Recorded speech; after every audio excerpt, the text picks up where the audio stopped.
If we imagine a picture like when you describe how people behave in a certain way, for instance, they are killing each other, eat human flesh, the situation is completely chaotic. So if we reach such state, will there be any chance to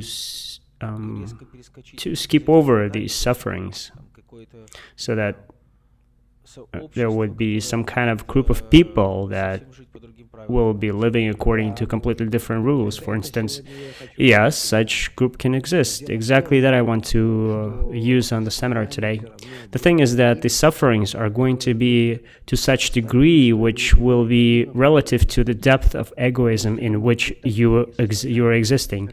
Meaning there can be such sufferings that, for instance, out of 7 billion, well, let's say 6.5 will simply, in enormous suffering, will simply perish.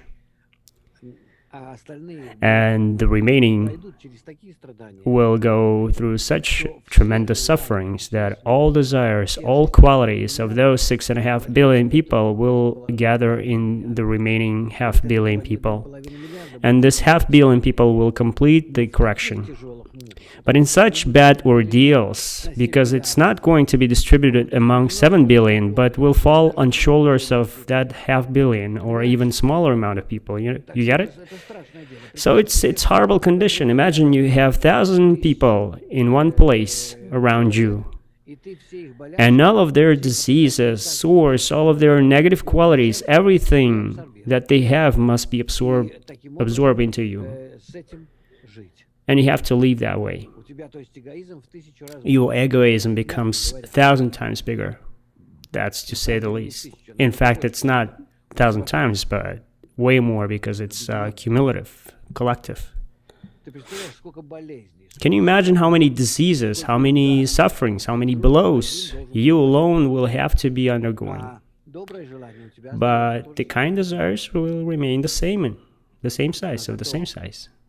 But those blows, as a result, will shake you so hard, but not immediately, because you will have to come to understanding on behalf of everybody, feel for everybody, and decide on behalf of all that you cannot remain in such state.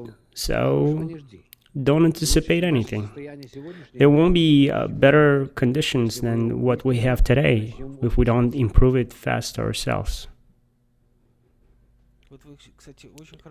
You explain it very well right now, because more often when you say that the world has to undergo certain sufferings, even students very often don't realize that, they sort of think that the rest of the world will suffer, and it doesn't include us, because we nevertheless are on the spiritual path already. How can such things be possible when everything is interconnected? Who is that who is going to avoid it? Well, what meant is, no, it's total mutual guarantee. What are you talking about? Interdependency is such that you can't escape anywhere. So in those 6.5 billion will suffer as well when they're going to die. They're going to be suffering inside of you. That's what's called Itkalilut Neshamot, conjugacy of the souls. They're not disappearing anywhere. They remain in each of us. They will be integrated in us in such a way that each of us will have larger soul. And that's what necessity of shattering of souls, multiplying, and all this demography.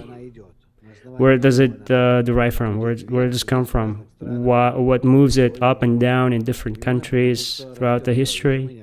Exactly because the egoism grows, and it is necessary to somehow overpower it. And it's written so, why this shattering was necessary.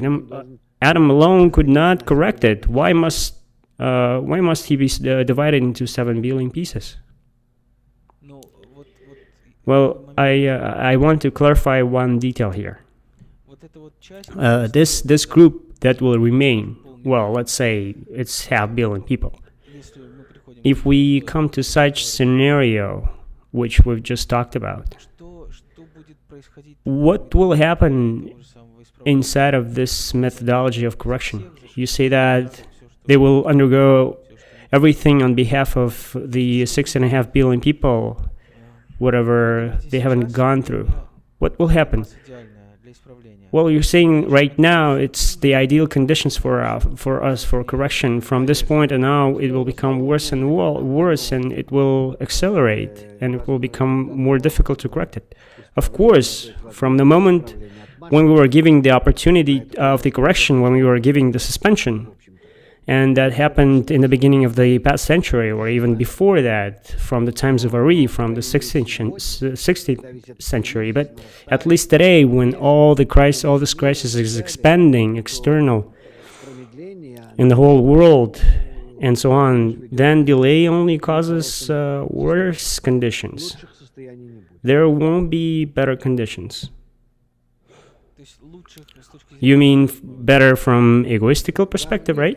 No, in sensations. Simply in sensations. It'll be worse further on.